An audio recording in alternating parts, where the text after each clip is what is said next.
Bienvenidos futuros juristas del Ecuador y del mundo, mi nombre es Byron Espinosa y esto es Jurista Habla TV.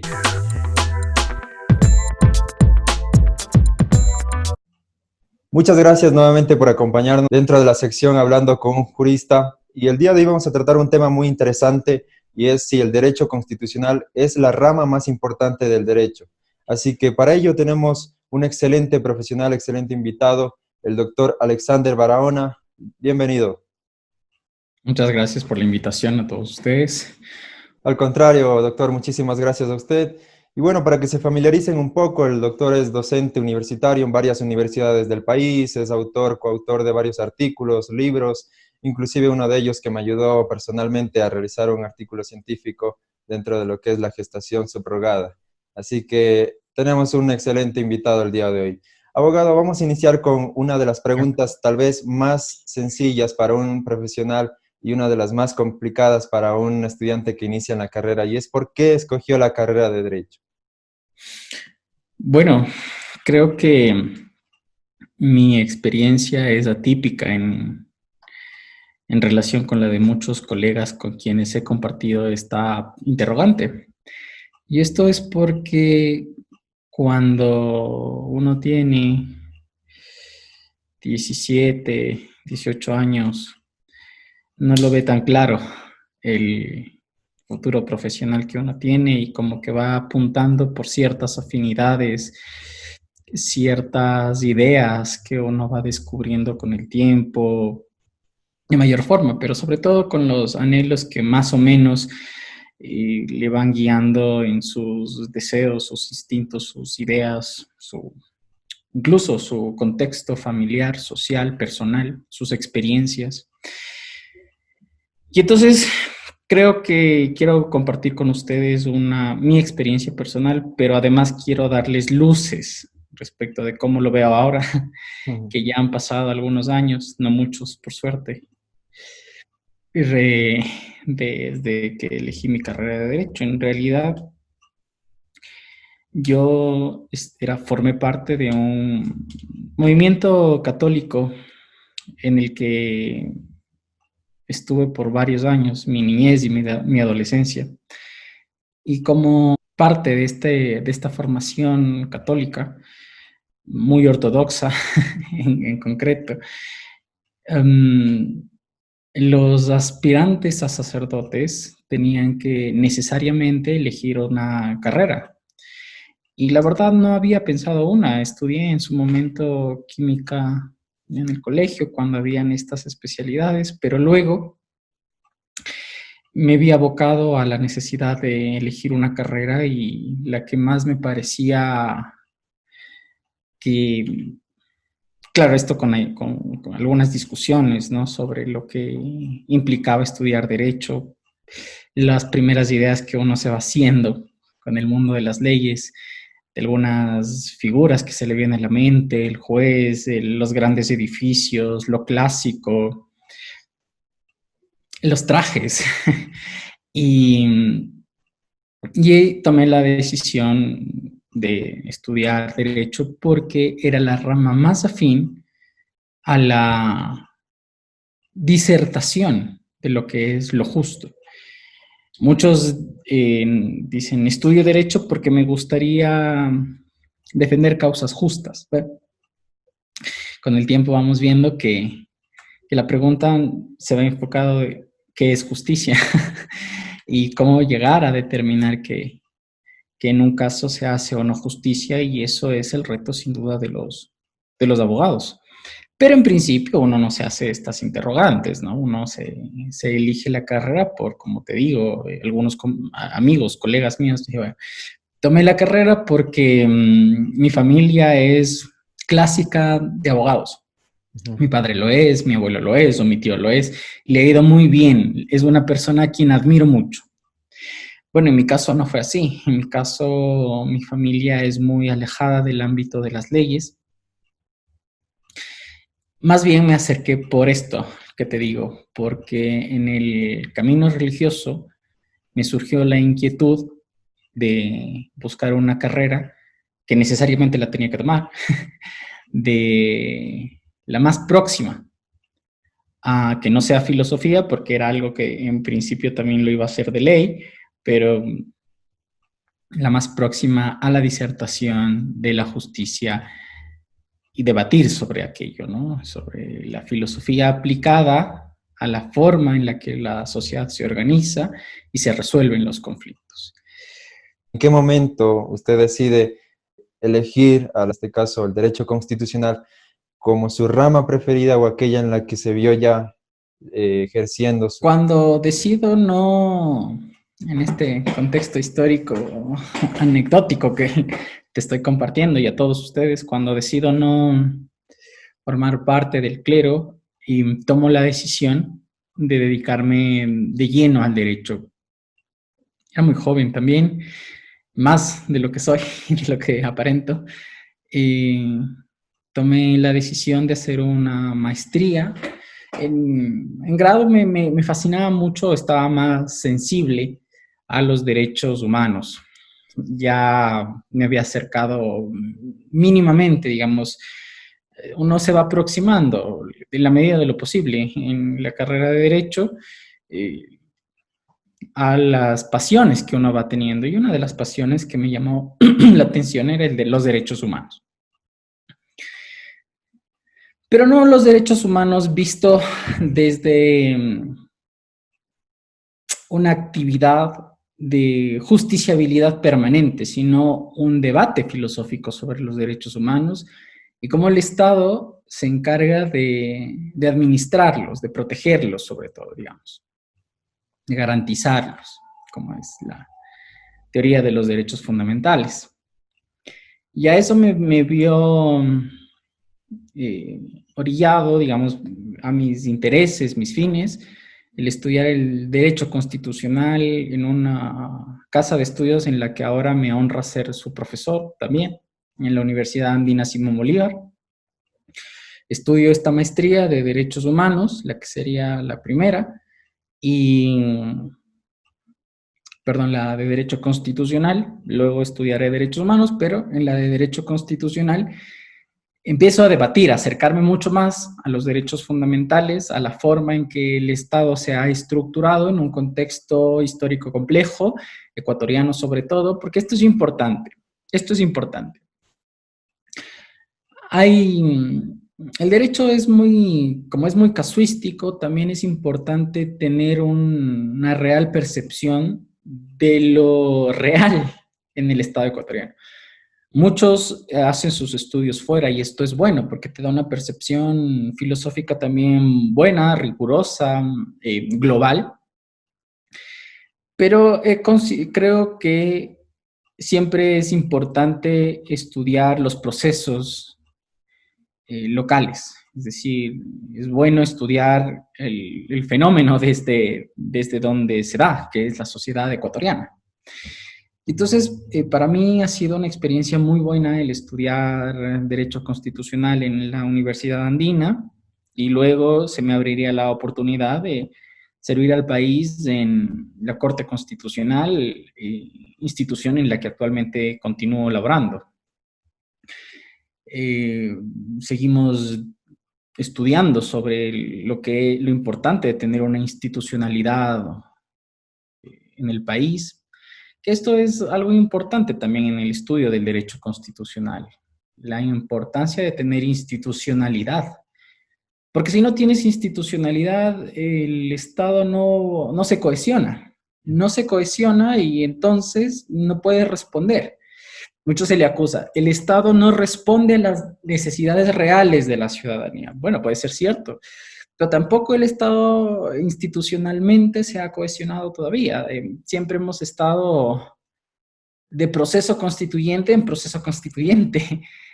Tenemos varias constituciones, tenemos varios procesos de reformas institucionales y eso no ha permitido que la institucionalidad se cohesione, se convierta en fuerte para luego demandarle. Claro, le demando porque has tenido años de que no has hecho nada. Pero ¿qué pasa si no lo tiene? ¿Qué pasa si no le hemos dejado?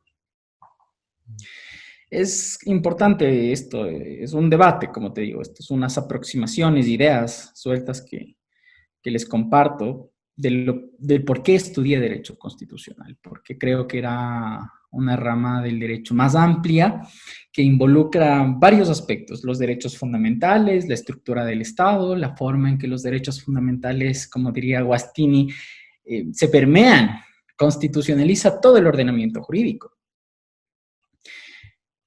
Y sobre todo, cómo a través del derecho constitucional se puede crear institucionalidad y se puede defender derechos fundamentales. Desde una perspectiva, claro, un poco más técnica, quiero decir. La Constitución, esta norma suprema, la Carta Magna, si ustedes quieren. Abogado, ¿qué cambios significativos para usted ha resultado esta Constitución del 2008, la Constitución de Montecristi, que no tenga o qué le ve de bueno a esta Constitución? ¿Considera que es la mejor Constitución de la historia del Ecuador? La Constitución es amplia y tendríamos que entrar a ver qué parte es la que te parece buena. En derecho no puedes decir que todo un cuerpo jurídico es bueno o malo. Depende, depende de la parte de la Constitución. Hay cosas que la Constitución ecuatoriana incorpora que son importantes, que es un amplio catálogo de derechos, es decir, las personas que viven en estados en los que el catálogo de derechos es reducido, se ven abocados mucho más a justiciarlos ante el Parlamento, porque el Parlamento es el que los desarrolla. Y cuando no lo hace, entonces acudes a la justicia para que te ampare.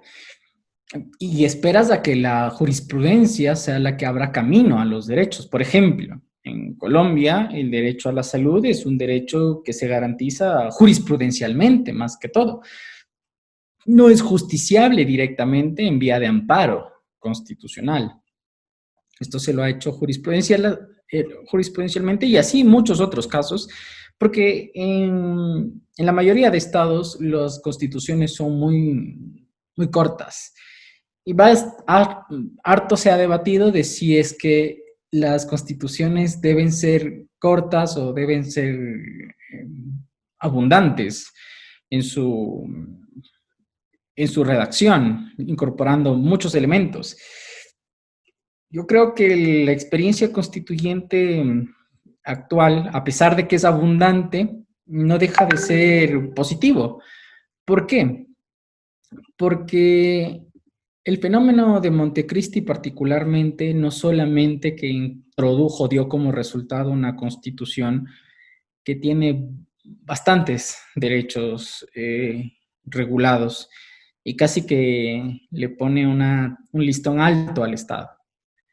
Hay unas discusiones que dicen, si las constituciones son vastas, entonces el Estado casi que se queda corto y se vuelve utópica la Constitución, porque ¿cómo cumples todo lo que dice la Constitución? ¿Cómo lo haces? Pragmáticamente, en la realidad. Casi que te ves imposibilitado. Y del otro lado dice, ya que está constitucionalizado, tienes que cumplir. Pero no es polarizar la cosa, es llegar a un medio. Claro, si me pongo en la posición de, ya que está positivizado, digamos, ya que está escrito, el Estado lo debe cumplir. El Estado me va a decir, bueno, pero ¿cómo quiere que lo cumpla si no tengo los recursos suficientes? Y la otra parte te dirá, bueno, búsquelos. Y la otra parte te va a decir, no los encuentro, si quiere búsquelo usted. ¿Lo ves? Es decir, es una eternidad de cómo cumplo, digamos. Satisfago los derechos fundamentales reconocidos en la Constitución cuando tengo una Constitución abundante, muy grande, muy rica en derechos que casi que te dice cómo, cuándo y la forma en la que vas a gozar el derecho. Es decir, en constituciones cortas se desarrolló la teoría del núcleo esencial del derecho, porque los derechos están enunciados como principios, mandatos de optimización ambiguos, en mayor medida. Entonces, claro, ¿cómo llegas a determinar qué es el derecho? Porque es ambiguo. Dices, todos tienen el derecho a la salud. Bueno, de acuerdo, pero ¿cómo lo lo gozo, cómo el Estado me lo va a garantizar. En constituciones en las que no te lo dicen. No es el caso ecuatoriano, en la que sí lo dice, en mayor medida.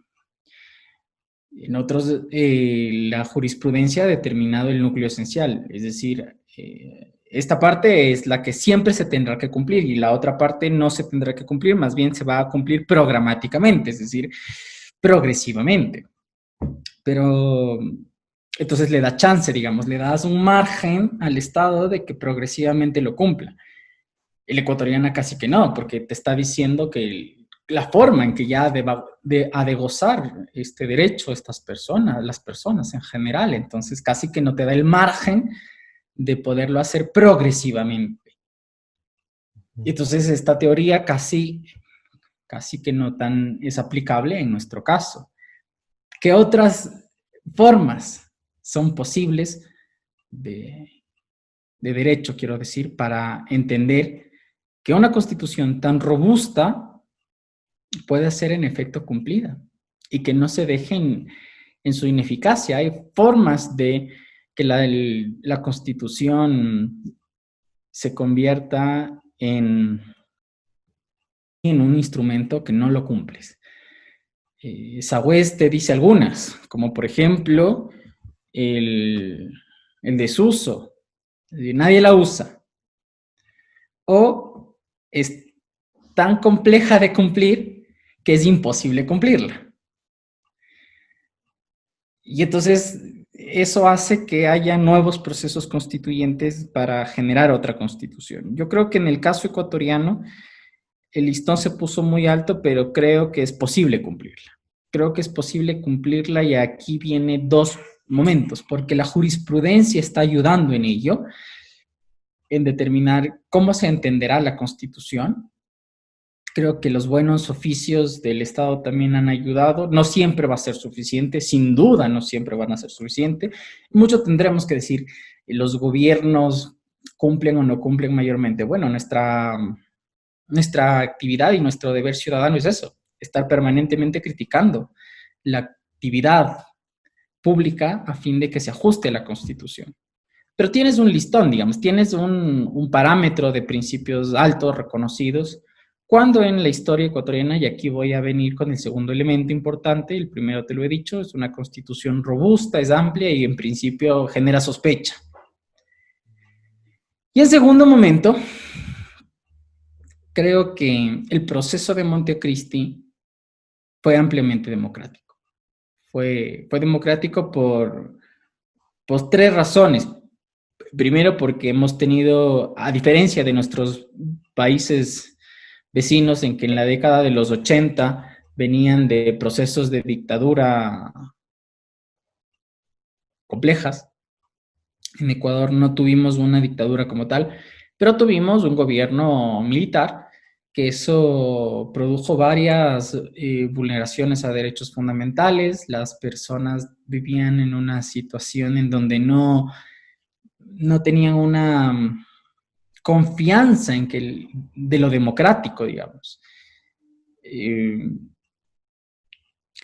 Vino nuevamente un grave clima para los derechos laborales, para algunas minorías que han sido históricamente invisibilizadas en este país, los movimientos indígenas, los movimientos afros, otras minorías, los derechos de mujeres, los derechos de las minorías sexogenéricas. Es decir, era un estado en el que se demandaba mucha sensación de injusticia y de desigualdad, sumado a la poca experiencia que se tenía de participaciones democráticas. No rescato tanto de la Constitución el participacionismo, porque lamentablemente la experiencia del participacionismo no nos ha sido buena y aquí hay varios que debatir si el participacionismo, digamos, ha sido empleado en positivo o más bien ha sido empleado para debilitar el sistema de partidos. Actualmente no tenemos un sistema de partidos. Lamentablemente hay partidos, pero no están muy débiles. La gente no se identifica con el programa de gobierno de nadie. De nadie. Pero, entonces, en ese momento, sin desviarme del tema mucho, en ese momento, el momento constituyente, la gente acudió a Montecristi, donde se realizó la Constitución. Y casi que todos pudieron exponer sus deseos, sus anhelos. Fue un momento incluyente y dio como resultado una Constitución que fue aprobada desde apertura hasta el cierre, democráticamente. Entonces, este es un proceso que no lo realiza un constituyente alejado del deseo ciudadano, ¿no? Lo hace en plena conciencia y dinámica. Eso es muy bueno que se rescate. Entonces, yo creo que estas dos razones. La primera, que es una carta robusta en derechos y que eso ha hecho que en la práctica sea bueno, digamos, que sea así, a pesar de que también tiene sus contrastes, como lo he mencionado, y por otro lado, que sea una carta constitucional en donde ha habido mucha actividad ciudadana, ha habido mucha participación ciudadana. Y también eso es muy positivo, aunque también tiene sus contrastes. Creo que esas dos razones doy para concluir que la constitución actual es una constitución necesaria y es una constitución buena en un momento histórico del país en el que vivimos.